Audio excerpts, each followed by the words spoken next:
অনেক শাশুড়িরা মনে করে আমার ছেলে বিয়ের আগে আমার ছিল, বিয়ের পরে মনে হয় আমার বউয়ের হয়ে গিয়েছে। না না না, ও শাশুড়ি মা, ও আমার মা, আপনি এই ভুলটা করে সমাজের মধ্যে পরিবারে আগুন লাগাইয়েন না।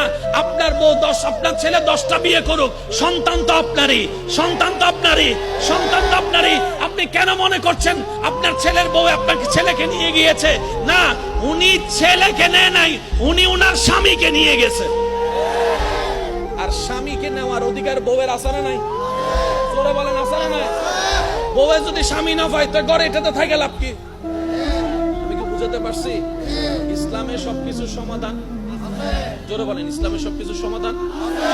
ইসলাম একটা পুরুষকে বলে তুমি তোমার মা সেবা করো সন্তান হিসেবে, তুমি তোমার বউকে মহব্বত করো স্বামী হিসেবে, তুমি তোমার বোনকে সেফ দাও বড় ভাই হিসেবে।